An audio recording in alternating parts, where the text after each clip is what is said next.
She's eating my carrot.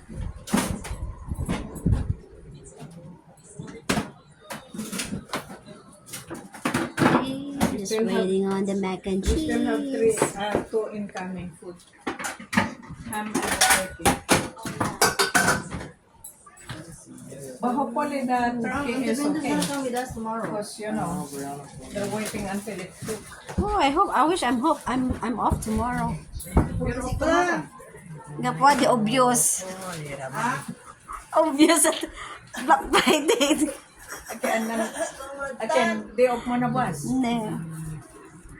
Alam ko. Obvious na obvious sa Black Friday. Si Joey at sis, bukas sa kanto siya. Ay, ang taton, mantrabaho gino? Ano ito ba?